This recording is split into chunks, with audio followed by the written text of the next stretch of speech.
El concepto de inflación en el ámbito económico es la elevación sostenida de los precios, la cual resulta en efectos negativos para la economía del país en cuestión, en nuestro caso, Colombia. Esto sugiere que cuando incrementa la inflación, incrementan los valores de los bienes y de los servicios, generando una caída en el poder adquisitivo. Hay diferentes razones por las cuales se puede generar inflación en un país. Por ejemplo, está la inflación de demanda, la cual se produce cuando se ve un aumento significativo en la demanda. En este caso, todo el sector de producción no está capacitado para aumentar la oferta de la misma manera. Esto produce que los precios suban.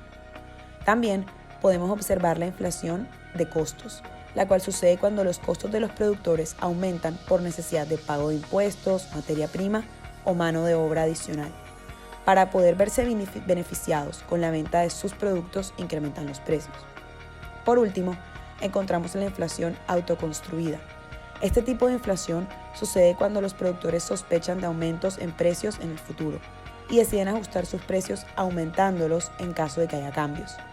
Todos estos tipos de inflación pueden mostrar cambios de manera diferente, es decir, que no todos producen un cambio totalmente drástico en la economía de un país. Es posible que haya una inflación moderada, en la cual los precios suben, pero de manera gradual. Sin embargo, la inflación puede subir de manera galopante, que es cuando los precios suben de a 2 o 3 dígitos en tiempo promedio de un año. Hay momentos donde la inflación también crece de manera exagerada, donde la subida de precios puede alcanzar el 1000% anualmente. Esta situación se conoce como hiperinflación y puede indicar que un país sufre una crisis económica severa, donde inclusive mundialmente la moneda de este país pierde su valor. Para la década de los 90, la inflación en Colombia era de más del 30%, un número muy elevado. Al tener una inflación tan elevada, se perjudica la equidad del país debido a que los integrantes de los estratos más bajos, los cuales conforman la mayoría del país, normalmente se gastan todo su sueldo en necesidades básicas y no tienen la capacidad de ahorro. Al subir la inflación significa que pueden adquirir menos productos con el dinero que ganan, disminuyendo la calidad de vida. Los individuos de más altos estratos por lo general están protegidos de cierta manera de la inflación, ya que tienen acceso al sistema financiero y a la capacidad de ahorro, aumentando la brecha social. Además, cuando la inflación es alta, se ve afectada la repartición de bienes y en general la calidad de vida de la nación. Por ende, en la Constitución de 1991 se consagró que la prioridad de la banca central sería reducir la inflación radicalmente y, para lograrlo, se le otorgó al Banco Nacional más independencia. Antiguamente, en la Constitución de 1886 fue consagrado en el numeral 15 del artículo 76 que era responsabilidad del Congreso fijar la ley, peso, tipo y denominación de la moneda y arreglar el sistema de pesos y medidas. Es decir, el Congreso podía intervenir directamente y sin restricciones en cualquier aspecto relacionado con la actividad monetaria. Por otro lado, también se consagró en el numeral 17 del artículo 120 que corresponde al presidente de la República como suprema autoridad administrativa organizar el Banco Nacional y ejercer la inspección necesaria sobre los bancos de emisión y demás establecimientos de crédito conforme a las leyes. En otras palabras, se puede decir que el banco era fácilmente manipulado por el Congreso y por el presidente de la República. Con la Constitución de 1991 se le otorgó más independencia al banco, como consagra el artículo 371. Serán funciones básicas del Banco de la República: regular la moneda, los cambios internacionales y el crédito, emitir la moneda legal, administrar las reservas internacionales, ser prestamista de última instancia y banquero de los establecimientos de crédito y servir como agente fiscal del gobierno. Todas ellas se ejercerán en coordinación con la política económica general. Otro factor influyente en la independización de la banca central fue la creación de la Junta Directiva, la cual se convirtió en la máxima autoridad sobre la banca central, según el artículo 372 de la Constitución del 91. La Junta Directiva del Banco de la República será la autoridad monetaria, cambiaria y crediticia conforme a las funciones que le asigne la ley. Tendrá a su cargo la dirección y ejecución de las funciones del banco y estará conformada por 7 miembros, entre ellos el ministro de Hacienda, quien la presidirá. El gerente del banco será elegido por la Junta Directiva y será miembro de ella. Los 5 miembros restantes, de dedicación exclusiva, serán nombrados por el presidente de la República para periodos prorrogables de 4 años, reemplazados 2 de ellos cada 4 años. Los miembros de la Junta Directiva representarán exclusivamente el interés de la nación. Esta distribución de poder ayuda a evitar situaciones tales como la manipulación de la impresión de los billetes con fines personales del presidente.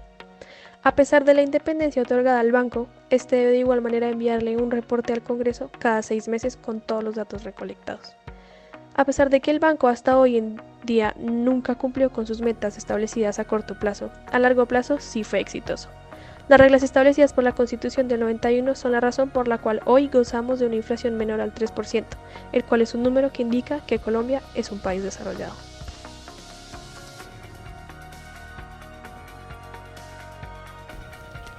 Algunos aspectos positivos que merece la pena resaltar sobre normas y decretos que expidió la Constitución de 1991 para mantener una inflación baja en Colombia tienen que ver con los artículos 371, 372 y 373 correspondientes al capítulo 6 de la Constitución. Estos establecieron que el Banco de la República debía actuar como una banca central cuyas funciones se basaron en la regulación de la moneda, los cambios a nivel internacional y el manejo del crédito. Pero lo que realmente genera un impacto positivo para la baja inflación que existe hoy en día es que por medio de estos decretos se estableció que el principal objetivo del Banco de la República era mantener la capacidad adquisitiva de los colombianos por medio de una baja inflación, así como una mayor autonomía e independencia administrativa de esta entidad. De esta forma, se logró, en primer lugar, evitar las inconsistencias intertemporales que existían a nivel político antes de 1990, por ejemplo, aquellas que resultaban al elegir candidatos que al tener la intención de bajar los índices de inflación generaban el efecto contrario, pues imprimían grandes cantidades de dinero y de esta forma caían en deudas.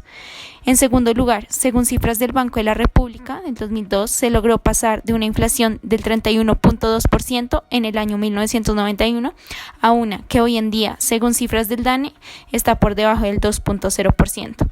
El anterior comportamiento se explica, de acuerdo con Héctor Ochoa, decano de Economía de la Universidad de ICESI, debido a la gran independencia del banco, la reducción de aranceles, la disminución del ritmo de devaluación y la apertura económica que vino con el nuevo gobierno de César Gaviria en 1990.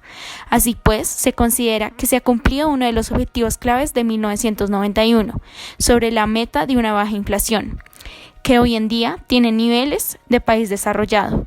Lo anterior se debe a que gracias a la Constitución de 1991, el Banco Central obtuvo una mayor independencia administrativa y su central objetivo fue mantener la capacidad adquisitiva de la moneda por medio de una baja inflación. Si bien, según la Constitución de 1991, el Banco de la República tiene como objetivo general velar porque la inflación sea baja. Sin embargo, existen algunos fallos que pueden impedir dicho objetivo y a largo plazo pueden ser perjudiciales para la economía colombiana. Antes de la Constitución de 1991, uno de estos fallos, y posiblemente el más notorio, era el cambio de ciclo electoral, que podría traer consigo inconsistencias intertemporales en el manejo de las políticas monetarias. Un ejemplo que puede servir para ilustrar dichos fallos es cuando un candidato electoral quedaba elegido y entiende que el presupuesto para cumplir con sus propuestas en campaña no es suficiente. Por ende, esto lo obliga a comenzar a imprimir más dinero de lo previsto, gracias a controles en políticas monetarias. Evidentemente, esto a largo plazo genera inflación, pero gracias a la Constitución del 91, esto ya no es tan posible debido a la mayor independencia que se le fue otorgada al Banco de la República.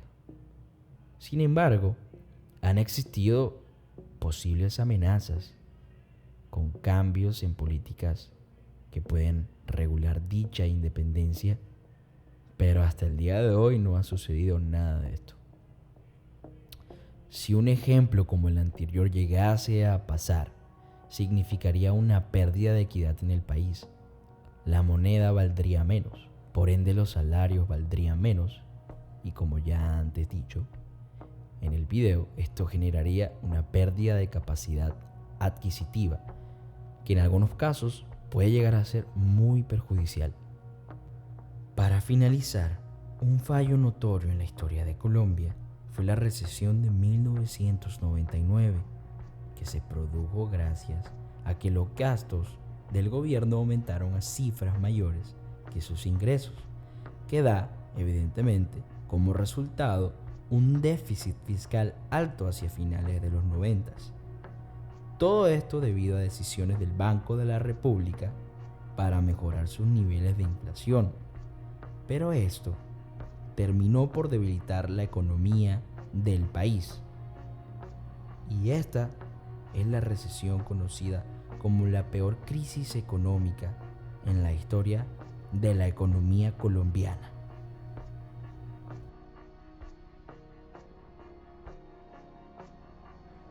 Colombia tiene diversos retos hacia el futuro. En cuestión a la inflación, por un lado se cree que luego del cambio de la Constitución del 91, Colombia ha mantenido correctamente la cifra de inflación.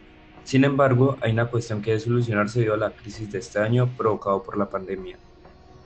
Debido a la disminución de la demanda de diferentes bienes por el bajo consumo, la inflación ha disminuido, y esto es de preocupación para la Junta Directiva del Banco de la República, puesto a que esta misma Junta se encarga de fijar una meta, la cual se halla en un 3%, y la inflación real se halla por debajo del 2%, medida en el mes de septiembre de este mismo año. Si miramos este problema de manera económica, podemos decir que puesto a que la inflación se halla en niveles bajos, causará un impacto en el empleo, aumentándolo debido a que los precios se hallan bajos, hay un mayor poder adquisitivo y por lo tanto se necesitará producir más cantidades de bienes para llegar a un equilibrio. Y por lo tanto se necesitará un aumento de fuerza laboral por parte de las empresas, disminuyendo así el desempleo y aumentando la inflación. Esto no suena mal, sin embargo sería un proceso que podría ser exitoso en un muy largo plazo. Y además, debido a que muchas empresas quedaron con muy bajos ingresos provocados por la pandemia, por lo que el gobierno podría fomentar el empleo a través de subsidios o una disminución del salario mínimo. No obstante, esta ayuda debe ser regulada por el banco para asegurarse de que esta ayuda no sobrepase la meta de inflación que podría provocar una disminución del poder adquisitivo y un aumento del desempleo. Hay que recordar que esta meta es definida por una junta que considera esta cifra para el desarrollo del país pensando en factores como divisas, salarios, IPC, entre otros muchos. Ahora pensando en un mayor largo plazo, Colombia, al ser un país en vía de desarrollo, debe ser muy cuidadoso con su inflación y prevenir el aumento de esta, para así evitar el endeudamiento y otros fenómenos no deseados. Finalmente, es importante que la toma de decisiones en el Banco de la República no sea sesgada por pensamientos políticos y se mantenga separada de otras ramas del poder, como fue establecido en la Constitución de 1991. Como siempre, el banco debe encargarse de mitigar todos los efectos no deseados en el presente y futuro del país, especialmente en Colombia, donde nuestra economía aún depende de su exportación de materias primas. Seguimos siendo un país en vía de desarrollo, por lo que es normal que hoy en día la tasa de cambio de dólar se halle en niveles elevados. Sin embargo, esta es otra cosa que el banco tiene que tener en cuenta, ya que a medida que pasa el tiempo más tecnologías surgen, que podrían ser complementarias para futuras exportaciones o futura producción agraria. Y estas serían muy difíciles de adquirir si la tasa es muy alta.